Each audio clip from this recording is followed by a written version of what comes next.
Ladies and gentlemen, welcome to the public sphere and good morning once more. My name is Muiza Wali and sorry that we've taken time to start the show today, but my guest is here. Today I'll be speaking to Mr. Ray Hamoonga. He is the spokesperson for the Zambia Police Service. The Zambia Police, as you know, is charged with the responsibility of maintaining peace, law and order in Zambia. Their vision is to be a professional and accountable police service that provides quality law enforcement services for a safer and secure Zambia. Sir, thank you so much for joining me on the public sphere. Thank you very much, Muiza, and good morning to the viewers out there. My viewers, my viewers are actually on YouTube. My viewers are on YouTube. We have listeners, and thank you so much for coming through. We forgive you that you took a lot of time to come. We understand that today is Monday and it's a very, very busy day. We can start by providing an overview of the current crime situation in Zambia. Are there any specific statistics or trends that you can share regarding the overall crime, major crimes that are happening, anything that you'd like to share with us with regards to that? Okay, let me begin by stating that as you know that crime is evolving each day, but as of now, as Zambia Police Service, we can safely say that we are managing crime, or crime is being managed within the manageable levels. As you are aware, like I've said, crime is an evolving thing and it's a daily thing, and we ourselves as police, we keep on keeping our bracing ourselves to make sure that we curb the ever emerging crime trends.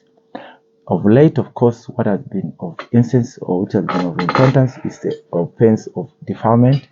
We have seen some levels, a lot of cases of defilement coming up, and unfortunately, the way defilement is, as you may be aware, normally the perpetrators are those people that are so close to the victims. We have cases where we found that even a parent ends up defiling her own child. So now, knowing also if you marry together with the rights of an individual, you cannot be able to police someone even in his home or her home. True. Now, the goal statement on your website is to achieve 50% reduction on the incidence of crime and 60% reduction in other offenses. But the thing is, this goal statement says you aim to achieve these things by the year 2016. While it is surprising enough that this goal is for 2016 and we are in 2023, I would love to know if this goal has been achieved. Okay, of course, you are looking at our outdated website. Our website is still under construction. That was a then strategic development plan which ended that year, which was our goal then. Okay, and like I've said, crime is evolving, and we are continuing to focus to see how best we can handle crime in this country. So what you are referring to is something which actually already passed and which was done way backward. But also, you should understand that when we have such strategic development plans as police, they also go with funding.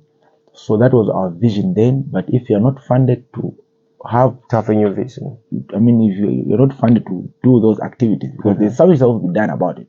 For instance, maybe you need to have a ratio that is commensurate to the population. Because even if you have a vision to do that, if you don't have the correct numbers to police the nation, that cannot be attained. Okay, so right now, of course, you know, our ratios are getting better. We are around 20. By then, I think we were about 14,000, but now we are about 20,000 and above, which is slowly getting to the ratio. But it's not even yet the ratio that is required for us to police this nation, because the standard ratio, or international acceptable ratio of police officers to persons is 1 to 250 persons. So you can divide that number into the number of persons that we have in the population of this country. Then it will give you the number of police officers that we need to have on the ground in order to police this country effectively. I agree with you when you say crime has been evolving, and this is because this is something that has not only been noticed by stakeholders like yourselves, but even by citizens like myself. I'll give you an example. There have been a lot of concerns raised recently about safety and security of citizens, especially in urban areas.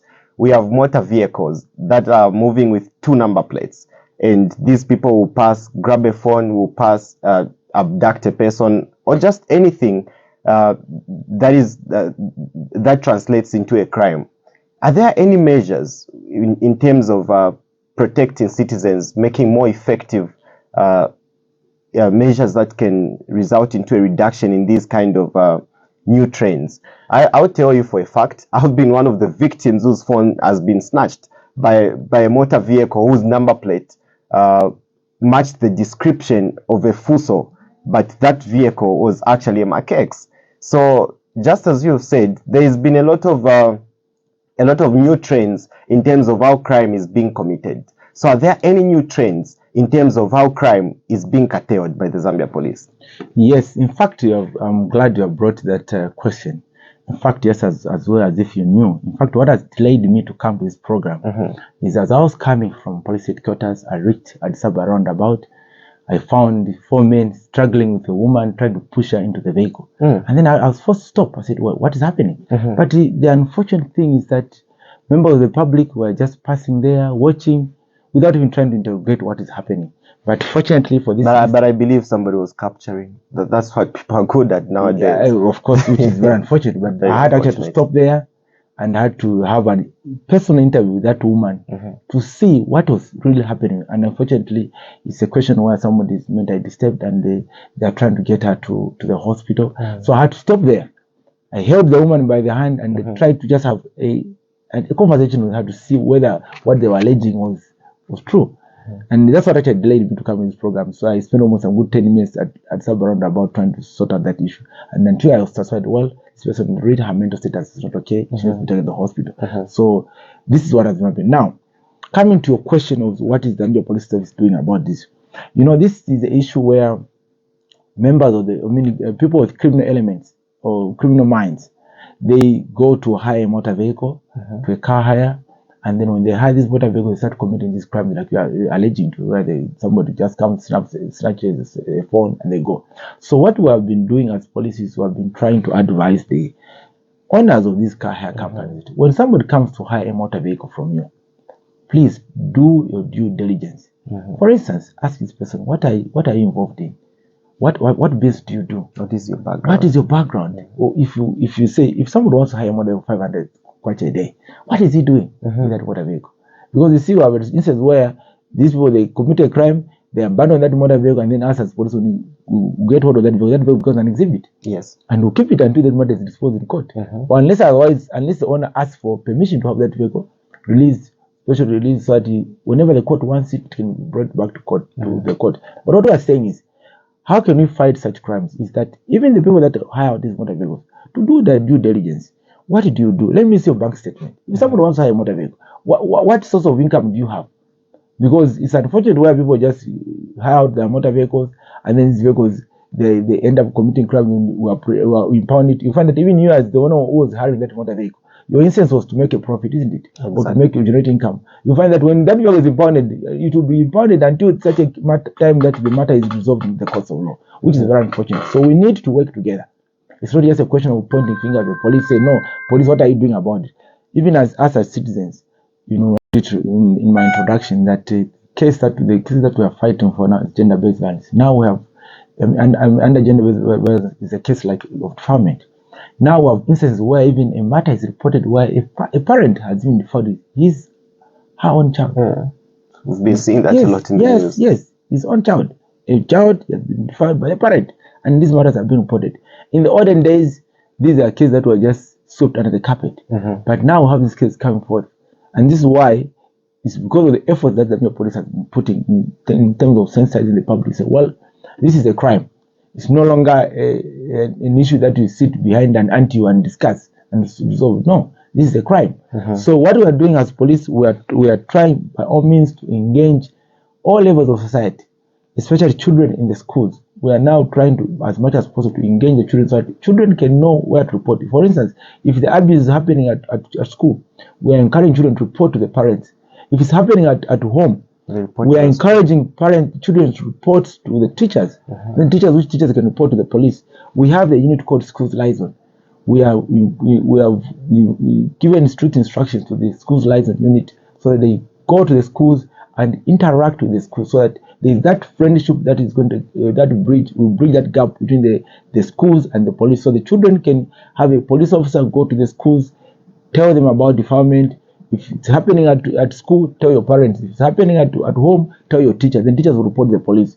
And mind you, now the law is mandatory for everybody to report a GBV. Even you don't even have to wait. If you see somebody is committing a gender-based violence in a society, you just walk the police and report, so that the police can move in and help that perpetrator, or help that victim of the crime. So that person can be brought to book and arrested. I would love to make a lot of follow-up questions on, Sure. on this issue. Unfortunately, time is not going to allow me, so I would love to move to the next segment of our discussion, which is on road safety. So this is obviously a very significant thing in Zambia, and we've had numerous accidents reported year after year. For example, just last year in the third quarter, a total of 8,919 road traffic accidents were recorded in the country, and that is compared to 8,059 recorded in the same period, but in 2021. So there's been an increase in the incidence rates in traffic accidents. 502 were recorded as fatal accidents in the third quarter of 2022, and 597 people were killed in those accidents. Now, there has also been a lot of growing concerns from members of the public in terms of the high levels of corruption in the Zambia police traffic section. We can argue about this, but I personally believe that this, in one way or the other, does contribute to the statistics that I've mentioned. So, for example, according to the 2019 Zambia Bribe Payers Index, the Zambia Police Traffic Section is ranked among the top with a higher likelihood of taking a bribe. I want to learn from you, sir. How are we working on reducing corruption, and what specific strategies or campaigns are we putting in place to ensure that we have much safer roads in Zambia? All right. Thank you very much. In as much as when you talk of this corruption index rating us against other institutions, I think I'm glad you brought that issue. We had an interaction with Transparency International this year, where we did actually ask some certain questions, which I hope in the next presentation we'll be able to put forward. For instance, if you are going to compare Zambia Police Service with RATSA, I think that's not a fair comparison, for the simple reason that that Zambia Police has a population of about officers about 20,000. RATSA maybe they're just under 1,000. So if you are going to do a random survey, you go to ask people, the likelihood of people mentioning a police officer will be high simply because of what? The numbers. The numbers are. But that's not to say that we are not concerned with the corruption that is going on or that could be happening in the Zambia Police Service. Okay? So that's what I'm saying. Some of these ratings, they're not really defined or don't actually show the exact thing to happen. Because you and I, we have done probability, isn't it? We did it and mathematics. I hope you remember probability. I still remember. I finished school in 1991 myself, but I still remember probability. If you put 10 balls in a tin, and then you push your hand there and grab, and then in the other hole, maybe in the other tin you put maybe 2 balls.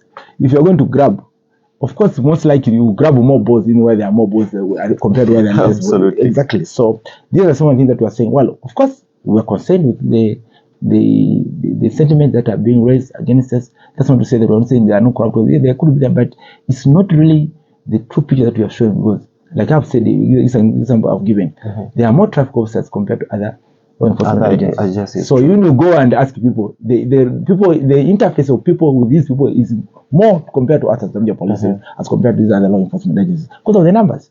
Okay, but that's not to say that we are not concerned with what is happening on the ground. But what we are saying is this picture that you are painting might not be the true picture. Okay. Yes, because of that. Then for us as police, how are we fighting corruption? Let me now give you the solution that we have put forward to fight corruption. What we are doing now as the Police Service, we have introduced what is called direct deposit. Okay? For instance, if you commit a crime, the officer will just give you a charge sheet. And that charge sheet and tell you, well, go and deposit the money in the bank, not give cash to the police officer. Okay? Of course, there are instances where the officer will say, okay, we're going to deposit for you, but we'll give you the charge sheet and then give you the receipt. But what is important is if you're going to be charged, make sure that you are given. If you're going to give cash to an officer to deposit on your behalf, it means you have to have you must be given a government genuine receipt. That means that money is going to be straight away going to government. It's not going to go in the hands of the police officer. Sounds interesting. Would you say you are satisfied with the implementation of such strategies? Are there any areas where you feel there is more to be done? Would you say this strategy of direct deposit is doing justice to ending corruption within the service? Yes, of course, it's doing justice to end the corruption in the service. But what you should understand as well that police officers come from society, and for corruption to take place, it takes two to tango. True. It means somebody is going to give money to a police officer and then stand and you'll say the police officers are corrupt. So what are we saying? We are simply saying that members of the public should also have the moral aspect or moral fiber to be able to pay for a fine that you have if you committed an offense. You need to pay. You don't need to start discussing an officer and say, well, let's have a discussion. Yes, what I pay you that and paying the government. So let's have developed culture where even members of the public as well, they should have that aspect of paying for the monies of the fine, that if you commit a crime, you need to pay for the fine. Earning public trust is obviously one of the most important aspects. I remember back in the day when I was a young boy, it was a very scary scene to see a police officer with a gun. Growing up, the perception has obviously changed. When you see a police officer with a gun, you begin to feel secure. You feel there is a safety around you.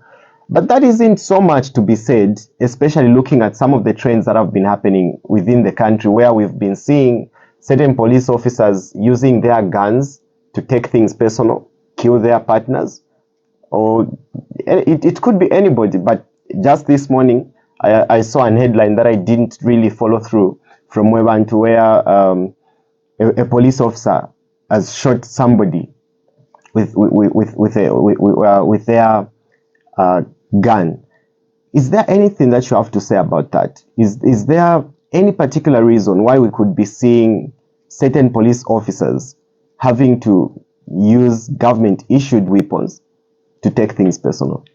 Well, like I said earlier on, this notion of thinking that police officers come from some planet and then they come inside policing should come out of our mind.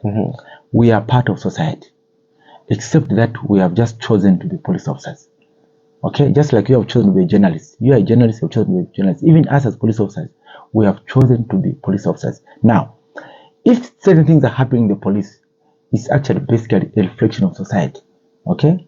We have heard even members of the public just even getting a gun or on fire, shooting themselves, even shooting the wife. I think officers are put on the spotlight because they're expected to do the opposite. Yes, of course, that's what I'm saying.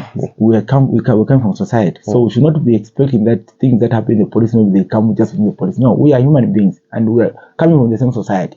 So certain things are a reflection of what society is becoming into. Okay? If you come in a society where you have been violent and then you join the police, at times that character does not actually, they may not even last. And most of the people that are killing themselves in the police, I'm not saying all of them, but most of them, you find that maybe they are just 2-3 years in the police service, or maybe 5-4 years, not even a long period, some of them. And this is what shows you that it means there's something which is wrong in society. And this is not a problem that can only get sorted out by the police officers themselves. But of course, the police tries by all means when you go to college to try and inculcate in you the characteristics of a police officer. Okay, but certain traits, they are genes actually. If you study criminology, you find that some people that are criminals, it's not that they want to be criminals. It's in their DNA. It's in them. Okay, just the way that somebody is made, he just wants to do the opposite of what's supposed to be done right. Okay, so this is why at times you find that, and for unfortunately at times you find that when somebody who's in the police service maybe has that trait, or maybe has that the DNA of being suicidal.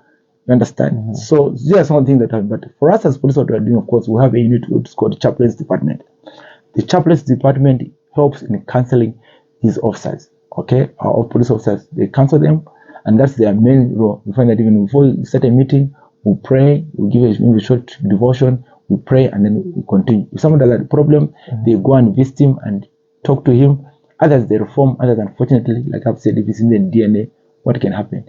There's something that you can do. Even you people as journalists, there are people who have been journalists, who are working in a radio station like this, is said to read the news, he's just expressing his own opinion. True. There's really that we can do about such a person. But of course, as police, we have guidelines. If someone does that, unfortunately for us, there are legal implications. But for you people, I think it's just a reprimand and then it ends. But for us as police officers, because we swear to uphold the Constitution, if you breach the Constitution, there are serious legal implications that are going to follow you. Speaking of the Constitution, aren't people supposed to be in custody for a certain period of time before they are taken to court? Of course. So why do we still see that people stay much longer than they are supposed to? Great. I'm happy you have brought that question. You understand that when you look at our legal system, how is it structured? Okay? The police role is to arrest somebody, prepare a docket of case, present it to National Prosecution Authority. National Prosecution Authority has the mandate of producing that person before the court of law. In short, they have the mandate of prosecution. That's why the name is called the National Prosecution Authority. Their role is to prosecute.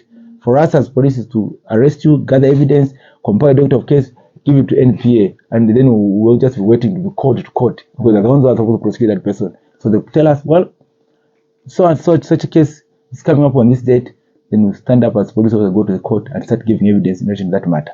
Not as police getting that person. Of course, in the olden days, that's how it used to be. But people should learn to keep up with time and understand what's happening in the country. If a matter is, in those days, as police would arrest you, indict you, take you to court as police and prosecute you. But now, things are the way they are. We have to compile a docket of case, take it direct to public prosecution or National Prosecution Authority, which is headed by DPP. The DPP will process that matter, and then it goes to court. Mr. Hamoonga, we are almost running out of time, but there's one more question that I want you to tackle, and this is about technology. I think both you and I understand that technology has transformed many aspects of society, including law enforcement. I just want to know if there are any specific technology advancements that you are using as the Zambia Police Service in order to make your work easier, protecting the citizens much lighter on your note. Yes, of course. We are using technology as well as police. Well, we are also evolving. Like I said, we're evolving the crime. But the danger of me starting to elaborate the technologies here is that if I start talking about them now, the criminal exactly, the criminals are actually listen. Even when you mention that there's a police person is on the road, they will even put you on the radio and sit and listen. What is the police doing about this crime? And this is why we normally have a problem with you journalists and ourselves. That each time we want to tell you things that are happening. Like, for instance, you want us even to investigate a matter, you want us to bring the trial into the press. We not to do that as police. We have a place where we do that freely, and you can follow us. That's the cost of law. Whenever I arrest somebody, if you tell me that the matter is under investigation and we have arrested person, you could continue asking us questions. We cannot conduct a trial in the press. No, we don't do that as police. Because our role is not to tell stories, but to have somebody arrested and brought before the court of law and adduce evidence to that crime that person has committed, so that person can be convicted. So, if you want to hear more about us, please meet us when we're in court, and of course, seek the permission of the court. Sometimes the court will not allow you to write stories of what is going in the court. Once you seek that permission, you hear more of what the police is doing. But the tendency of you trying to push us against those to tell you what happened, each and every bit, before we adduce the matters in court, it's not possible for us, because our role is not to tell a story, but our role is to have somebody arrested and then prove that matter in courts of law, that this person really committed this crime. In just under 30 seconds, as a way of conclusion, could you describe the state of human rights in Zambia? Well, I'm not a human rights... you deal with people on a daily basis? Of course, we cannot talk of human rights without telling the police, involving the police. Exactly. Our role as police is basically human rights defenders. Any person who's got his rights abused or infringed upon, they have a right to come to the police. And that's what we do every day. Even though as people want to accuse us that we abuse rights, they don't just understand. Our role as police is to protect human rights. That's the role. Please keep doing that. Even upholding the Bill of Rights, that is our role. Because if you are beaten today, you not go to the media. Even as much as you go to the media, you go and talk about it. The media don't even help you in any way. The only people who can help you is when you come to the police. They'll give you a medical report, as by law established. You take that medical report, you signed, that person is arrested and prosecuted in the courts of law through the NPA. Ladies and gentlemen, I've been speaking to Mr. Ray Hamoonga. He is the spokesperson for the Zambia Police Service. There are a lot of questions that I would have loved to ask him. Unfortunately, we are out of time. You can find this episode on YouTube at mwizabwali.thepublicsphere. Join me again next week, same time. I'll continue this conversation with him on a much later date. I'll let you know. I know there are quite a lot of things that you'd have loved us to discuss. Time is not on our side. It is a Monday.